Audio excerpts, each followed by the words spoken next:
नाज़रीन गिरामी अस्सलामु अलैकुम वरहमतुल्लाहि वबरकातुहू। आज की बात ख़ास बात में आप लोगों का इस्तकबाल है। नाज़रीन गिरामी मैं अंसार अजीज़ नदवी इस वक्त दिन भर की कुछ अहम तरीन खबरों की तफसीलात लेकर आप लोगों की खिदमत में हाजिर। आइए खबरों की जानिब बढ़ते हैं। लोकसभा में कायदे हिज़्ब इख्तिलाफ और कांग्रेस के सीनियर रहनुमा राहुल गांधी अगले हफ्ते अमरीका के 2 रोज़ा दौरे पर रवाना होंगे। पार्टी के मुताबिक दौरा 21 और 22 अप्रैल को होगा, जिस दौरान राहुल गांधी अमरीका की मारूफ ब्राउन यूनिवर्सिटी में खिताब करेंगे। यूनिवर्सिटी के फैकल्टी, अराकीन और तलबा से बराह रास्त गुफ्तगू भी करेंगे। उत्तर प्रदेश के बाद अब दिल्ली में भी लाउड स्पीकर के इस्तेमाल से मुतालिक सख्त हिदायत जारी की गई है। दिल्ली पुलिस ने लाउड स्पीकर के लिए वसूल जारी किए हैं, जिसके मुताबिक मजहबी मकामात समेत सभी जगहों पर मुकर्ररा डेसीबल डीबी हद पर अमल करना लाजमी होगा। दिल्ली में मुक़द्दस सफ़र हज की तैयारियां उरूज पर पहुंच गई। आज़मीन हज की पहली परवाज़ रवा माह की 30 तारीख को रवाना होगी, जिसके पेश नज़र दिल्ली स्टेट हज कमेटी ने हर साल की रिवायत को बरकरार रखते हुए इस साल भी अपने दफ्तर हज मंजिल में टीकाकारी कैंप का इनेकाद किया है। मध्य प्रदेश शहर इंदौर में वाक़ पंजाब नेशनल बैंक PNB को बम से उड़ाने की ईमेल मौसूल होने के बाद इलाके में सनसनी फैल गई। पुलिस ने फ़ौरन कार्रवाई करते हुए बैंक खाली करा लिया और बम स्क्वाड को मौके पर तलब। इत्तला मिलती पुलिस बम स्क्वाड, डिस्पोजल स्क्वाड और तलाशी कुत्ते GG टावर में वाक़ इस ब्रांच पर पहुंचे बैंक के चप्पे चप्पे की बारीकी से छानबीन की है। दिल्ली में आम आदमी पार्टी के रहनुमा और साबिक़ MLA दुर्गेश पाठक के घर पर CBI ने छापा मारा है। ये छापामारी foreign distribution regulatory act FCRA से जुड़े एक मामले में की गई है, लेकिन CBI की इस कार्रवाई सियासी माहौल काफ़ी गर्म हो गया। आम आदमी ने इस पर जवाबी हमला करते हुए कहा कि दुर्गेश पाठक को गुजरात इंतखाब की जिम्मेदारी मिलने के फ़ौरन बाद इस तरह की कार्रवाई की गई है। टाइम्स मैगजीन की तरफ से दुनिया के 162 लोगों की फहरिस्त सामने आ गई। इस फहरिस्त में अमरीकी सदर डोनाल्ड ट्रंप और उनके करीबी दोस्त हुकूमत में मुआविन एलन मस्क का नाम भी शामिल है। साथ ही बांग्लादेश के अबूरी सरबराह मोहम्मद यूनुस को भी इस फहरिस्त में जगह दे दी गई है। इलाहाबाद हाईकोर्ट ने एक अहम फैसला सुनाते हुए कहा कि वालिदैन की मर्जी के खिलाफ शादी करने वाले जोड़े सिर्फ इस सूरत में पुलिस तहफ़्फ़ुज़ के मुस्तहिक़ होंगे जब उनकी जान या आज़ादी को हकीकी ख़तरा हो। अदालत का कहना कि महज अपनी मर्जी से शादी करने की बुनियाद पर पुलिस से तहफ़्फ़ुज़ का मुतालबा नहीं किया जा सकता। मध्य प्रदेश के शहर ग्वालियर से एक हैरानकुन मामला सामने आया, जहां रामकृष्ण मिशन आश्रम के सेक्रेटरी सुपरदीपित आनंद स्वामी को 26 दिनों तक डिजिटल हिरासत में रखकर उनसे 2,52,00,000 रुपए की बड़ी रकम ठग ली गई। पुलिस के मुताबिक रियासत में अब तक का सबसे बड़ा डिजिटल फ्रॉड माना जा रहा है। अलीगढ़ जिले के अनु की मोहब्बत की कहानी अब थाने की दहलीज तक पहुंच गई है। बेटी की शादी के दिन सास अपने होने वाले दामाद राहुल के साथ थाने पहुंची। खुलेआम कहा कि अब वो इस शख्स के साथ रहेंगी जिसके साथ वो भागी थी। इसने साफ कहा कि अब पीछे कुछ नहीं बचा है, मेरे शौहर अपने बच्चों के साथ रहें और मैं राहुल के साथ रहूंगी।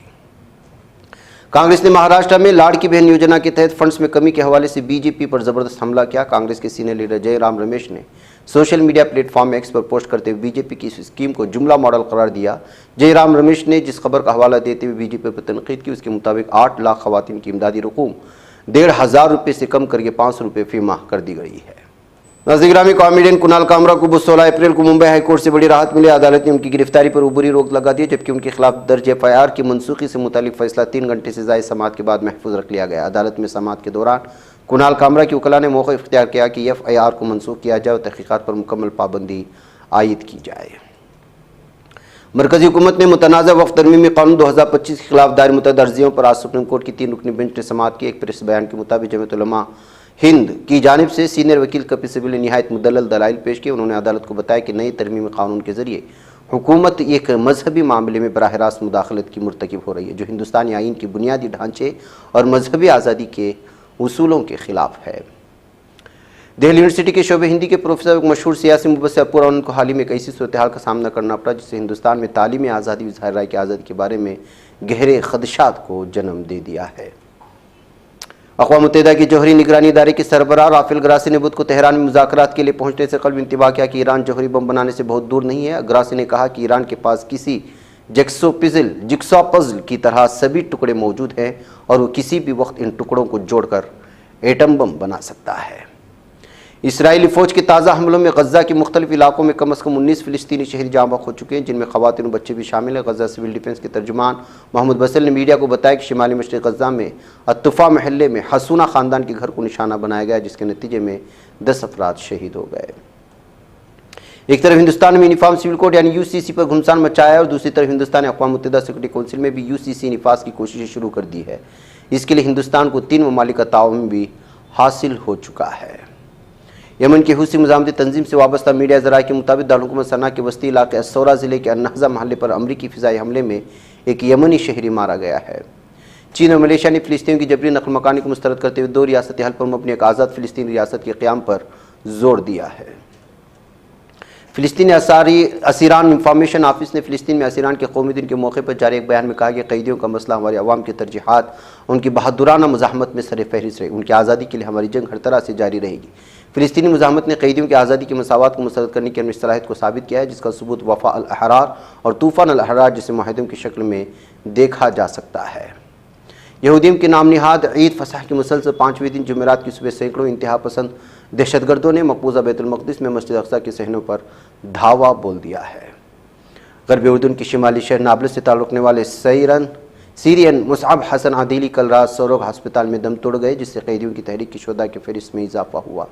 یہ شہادت غاصب، ظالم، دہشت صہیونی اسرائیلی جیل کے نظام کی جانب سے جاری نسل کشی کے آغاز سے بے مثال طریقے سے منظم جرائم کا تسلسل ہے۔